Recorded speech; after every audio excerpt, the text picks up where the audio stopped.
This episode of Walt Disney World Today is sponsored by MEI and MouseFan Travel.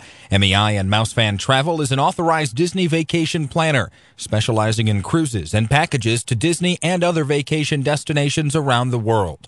They provide signature service with no agency fees. Get a no-obligation quote at www.mousefantravel.com. This is Walt Disney World Today. Give us 5 minutes and we'll give you the world.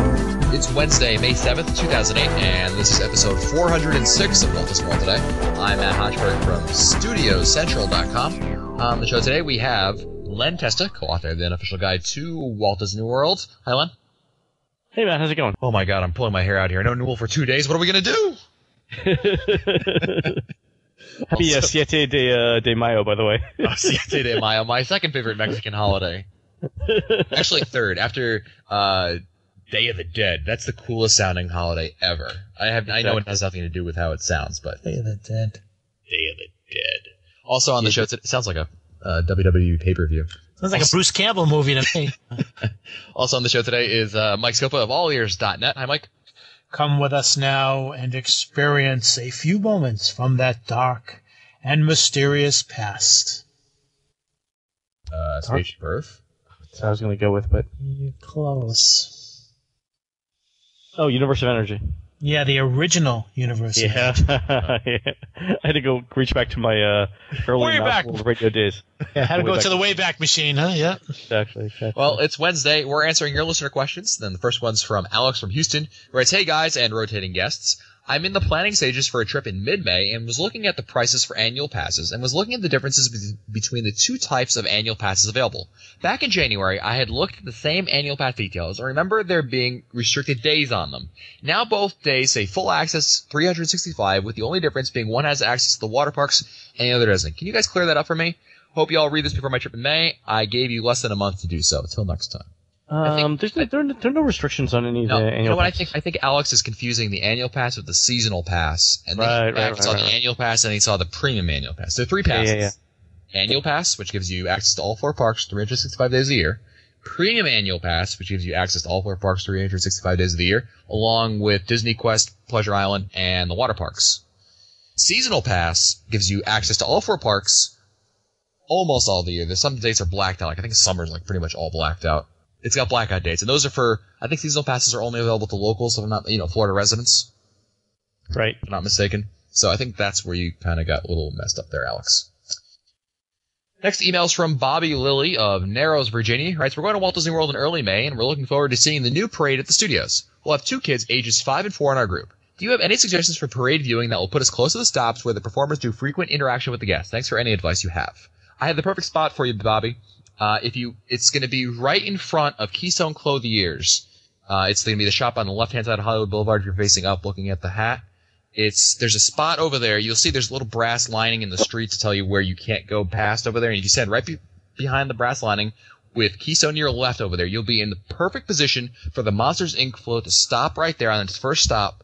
And bam, the characters will be right over there. You'll be right in the middle of it. If you get there about 20, 30 minutes ahead of time, you'll have perfect opportunity right there, so enjoy. Next email's from Doug Skaggs of Fort Branch, Indiana. Right, say you guys. So, just how do you skirt FCC regulations and not get caught doing this show anyway? Quick, before I find you, we're going to the World December 23rd to December 29th of this year. It'll be my dad's 75th birthday. It's so hard to get info from Disney about this time of the year, except right before Christmas. How about having a Christmas in July special, allowing call-in and email questions, and give your own suggestions and info on not to miss an overrated don't bother stuff in all the parks? Thanks. New to listening. Love it. Yeah, Doug actually emailed me with this thing too. I thought it was a great idea actually to start prepping people for this stuff, because really you don't want to wait until November. Everyone's plans are made by then. Yeah, so absolutely. I think it's a great show topic. Yeah. That's what we'll start doing. We'll just start talking about Christmas. Yeah. It is in the summertime. Things start to get a little slow in the parks. Now once spring, a lot of stuff happens in the spring. There's a lot of stuff going on, but really once you get to summer, past July 4th, it starts to kind of quiet down before the fall and free dining and everything. So that might be good. And the price increases in August, right? It's like the gales of November. It's the price increases of August. Did everyone get my Gordon Lightfoot reference there? Very nice. That was great. It's the tequila kicking in. It's the tequila ticking in. Next email is from Jeremy Sidlowski of Paynesville, Ohio, who's better known as Ski284 on the forums. Hoorah!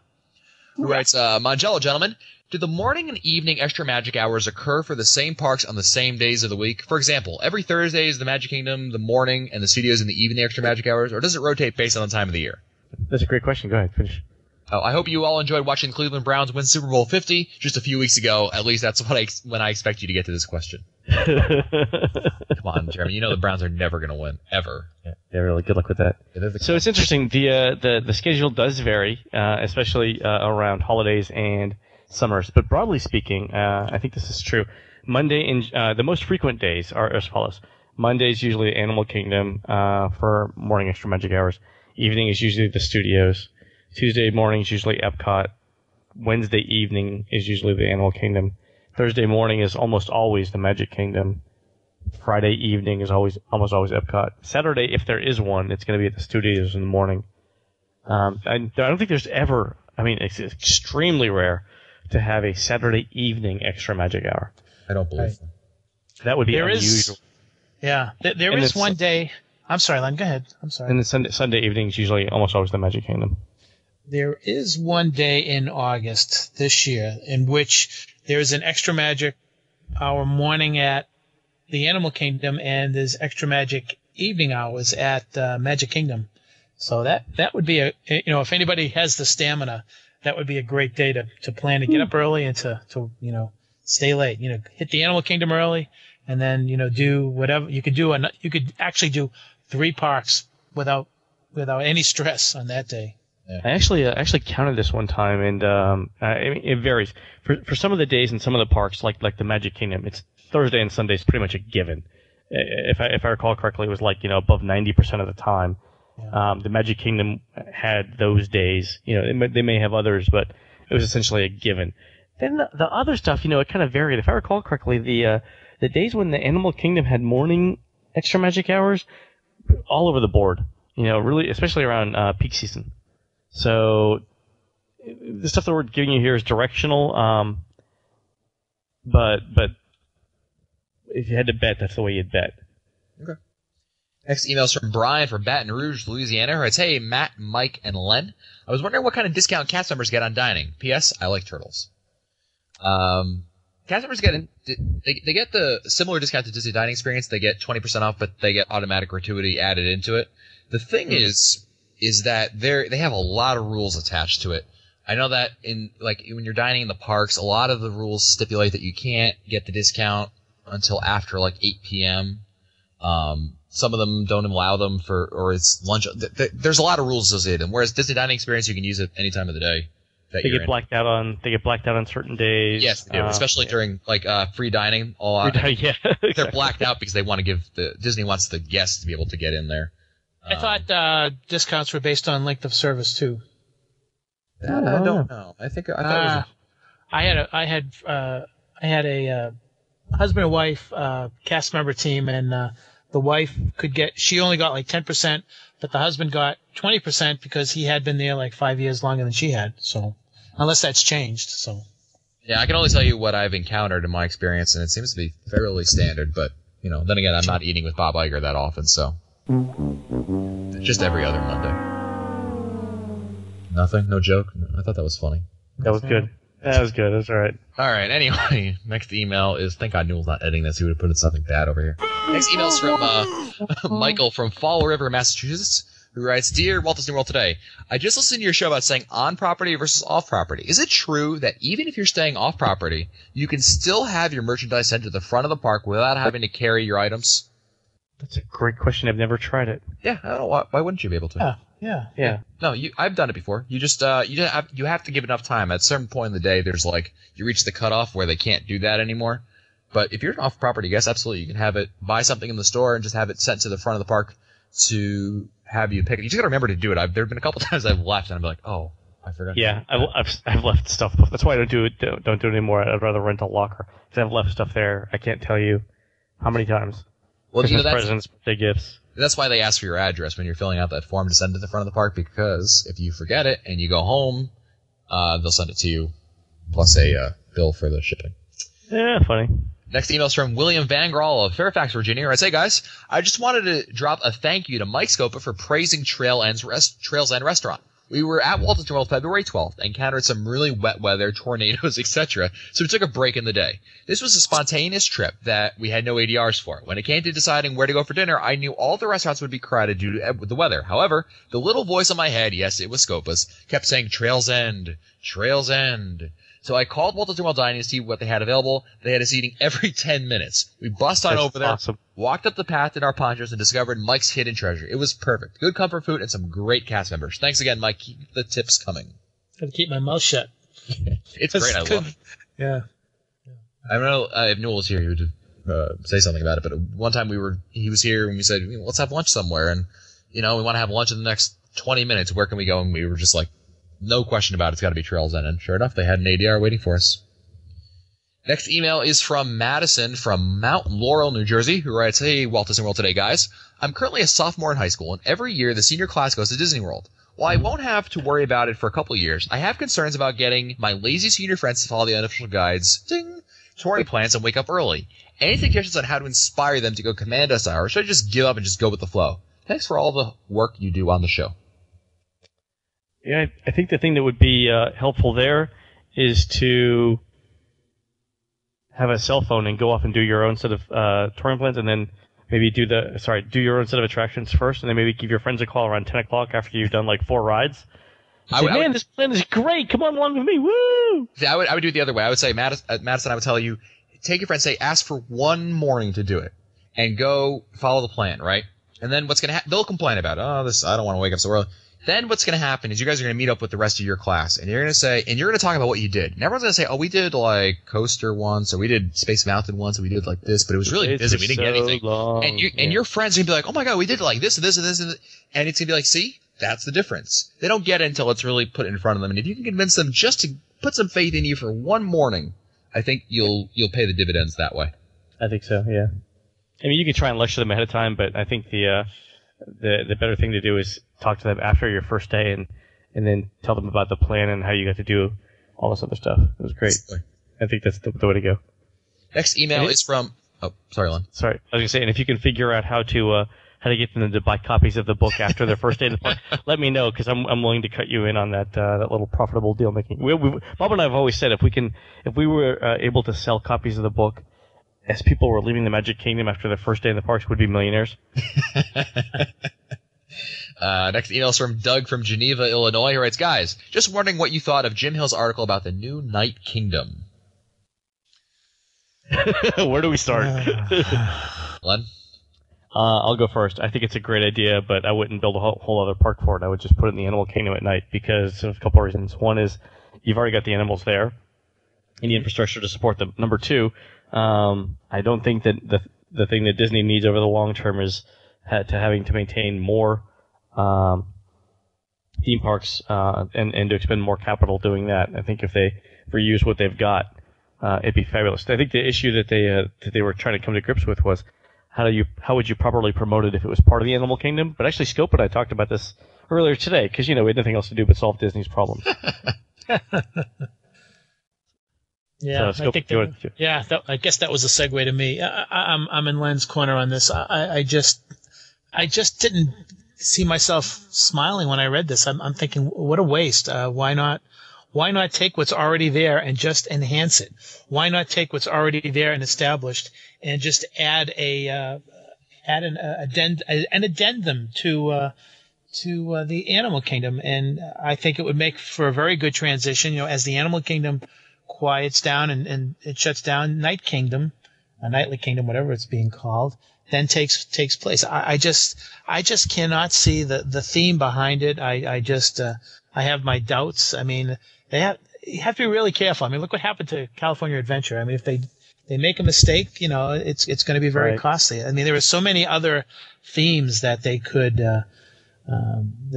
work on, and I have no idea, what it's going to cost. I've been hearing a lot of things about the design and development. I've heard certain aspects and certain aspects of the design has been approved, and they've had to go back and redraw some of the designs, and I don't know what the details are, but I'm guessing it's going to be quite a challenge. And I'm with Len. I just it's not my money being spent, but boy, I have some doubts on this. I really do. Okay. Next email is from Angel Zeno of Michigan. Writes, I'm planning a visit to Disney World for the end of 2008.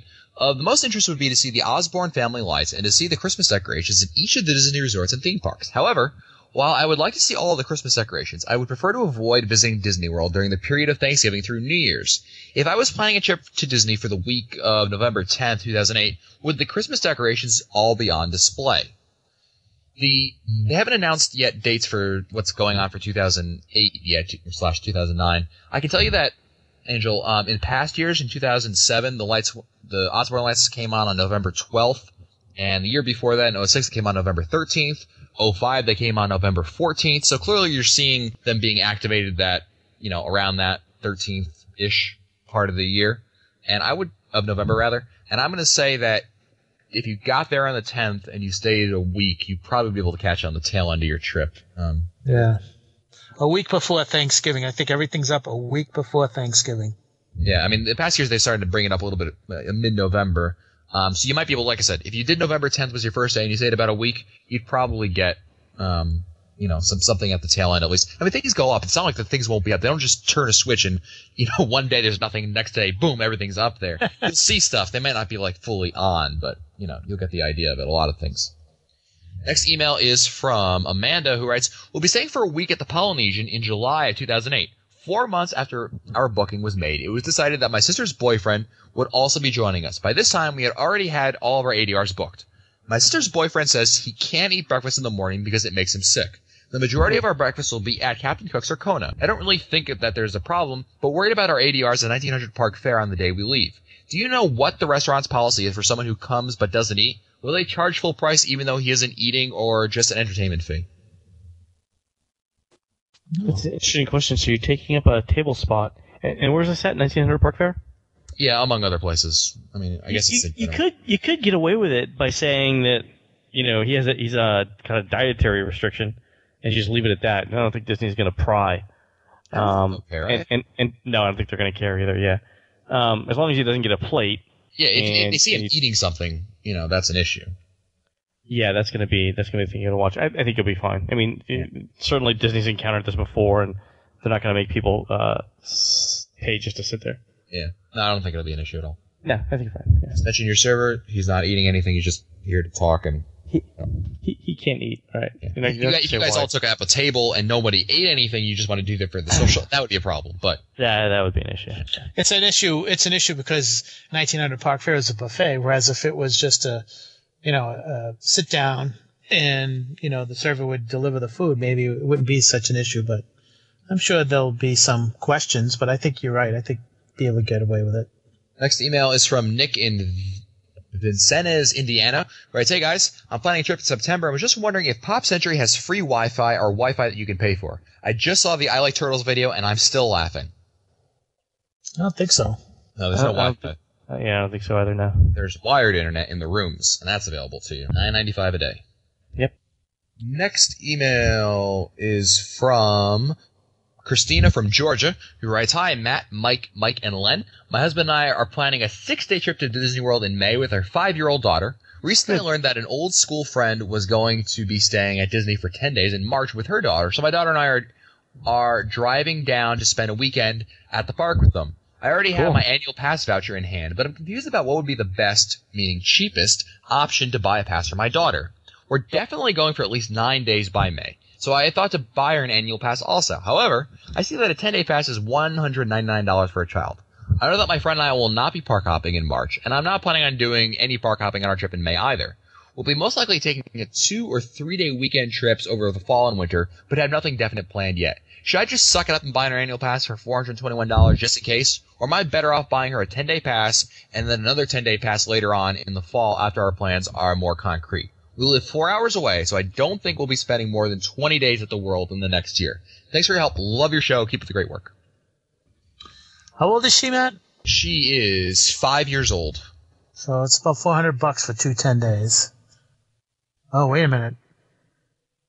2 250 actually, if you want to put the park hopper on there. Yeah. Well, that's $500. Here's what I would do. I would go for the annual pass, and the reason is it's for peace of mind. And the reason for that is, what if you decide you want to go more than that? What if something happens? Maybe, I don't know, you want to go. Why hold yourself back? The worst case situation is, you may have been getting off with a better option with the 10-day pass, but it's not that much more for the annual pass, considering what you'd be paying for 2 10-day passes. And you have that freedom that you don't have to keep that thought in your mind. Well, I really can't go for that long because I don't want to have to buy an extra pass, or it would have been a waste of money. You know what I mean? The annual pass is cheaper too. It's $80 cheaper. You're saving about $75, $80. So there you go. I would definitely go with that. Next email is from Lionel in Alpharetta, Georgia. Where it says, "Hey gang, I'm a new listener and catching up on old shows. So even if you have answered this, even if you do answer this before our trip, I may not have listened to it yet. We're traveling to Walt Disney World soon, and have 2 rooms booked at the Yacht Club Concierge because I spoiled my wife and daughter with the Beach Club Concierge on our last trip. Nice. There were originally 8 of us, 5 adults and 3 kids, ages 3 to 5, and we've been able to split up into 2 rooms before with no problem. At the last minute, my wife invited her parents, bringing our group to 10. The rooms technically hold 5, and the hotel is aware of the party size, and we have paid for the extra people. But what is the likelihood we're going to kill each other before the week trip is up? I love and swear by the unofficial guide, ding, and I love the show, but as the resident Disney guy in our family, I'm a little more than stressed about keeping everyone happy, especially with such tight quarters. It's the larger the traveling party, the more it's like when you buy a machine. Wow.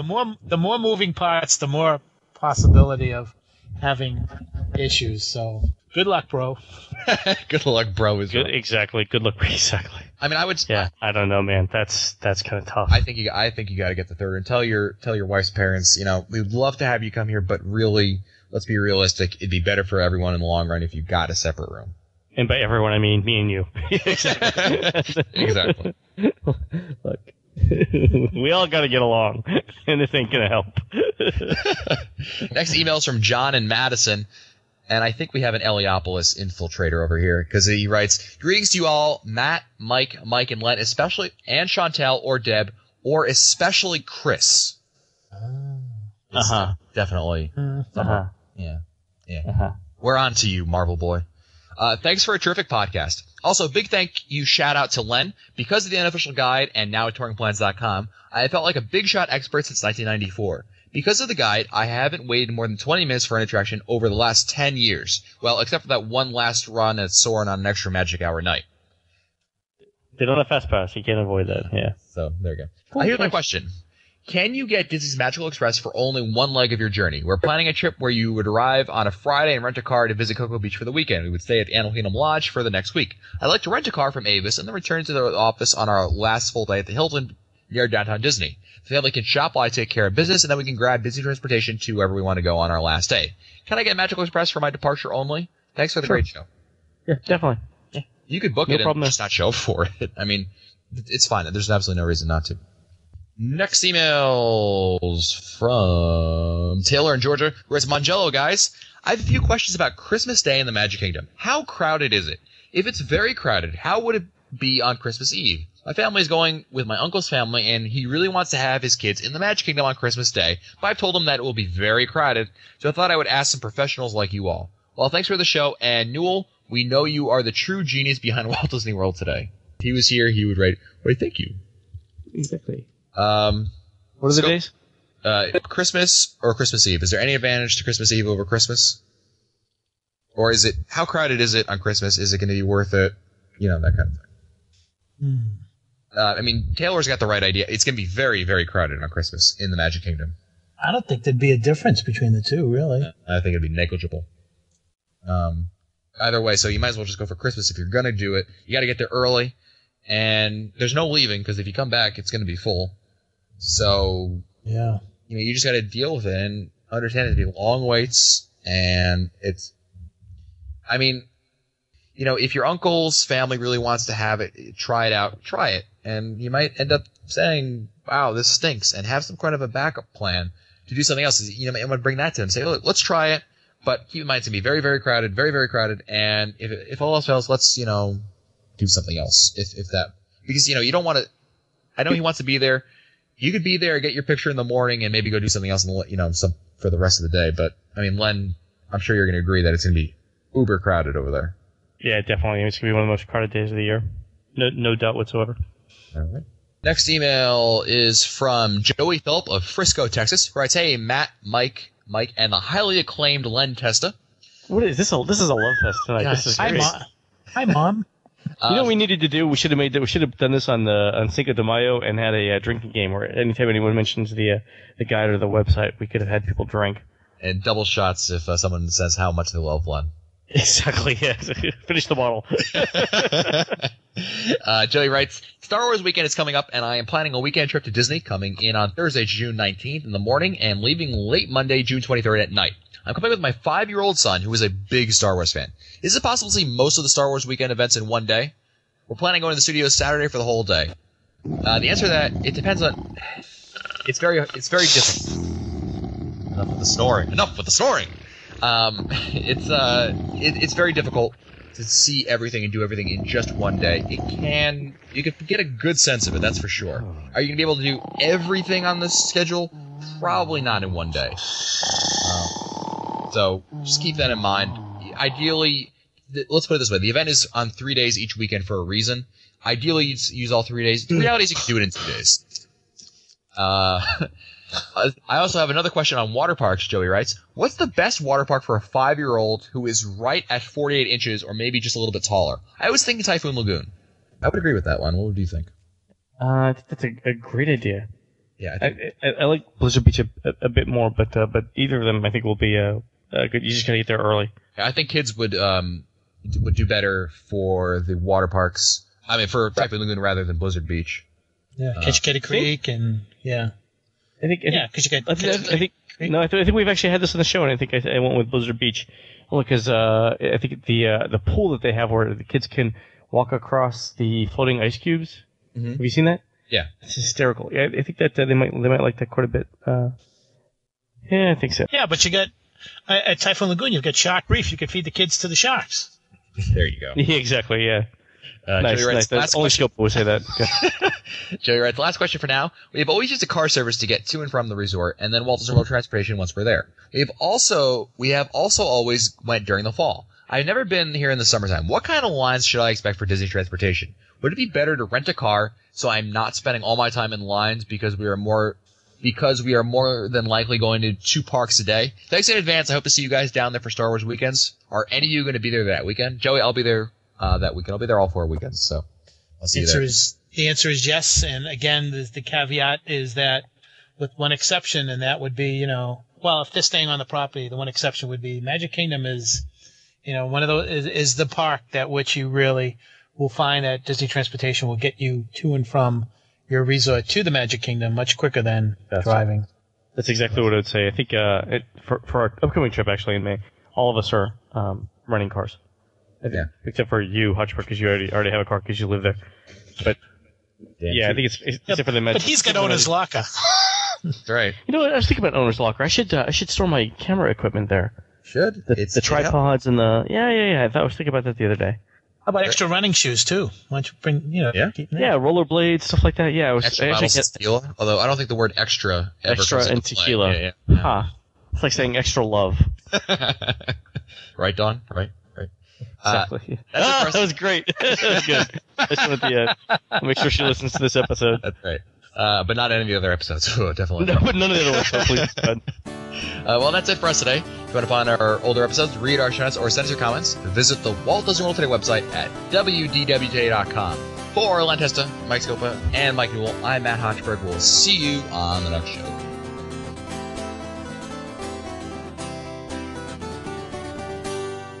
This has been a production of Mouse World Radio. This episode of Walt Disney World Today is sponsored by MEI and MouseFan Travel. MEI and MouseFan Travel is an authorized Disney vacation planner, specializing in cruises and packages to Disney and other vacation destinations around the world. They provide signature service with no agency fees. Get a no-obligation quote at www.mousefantravel.com.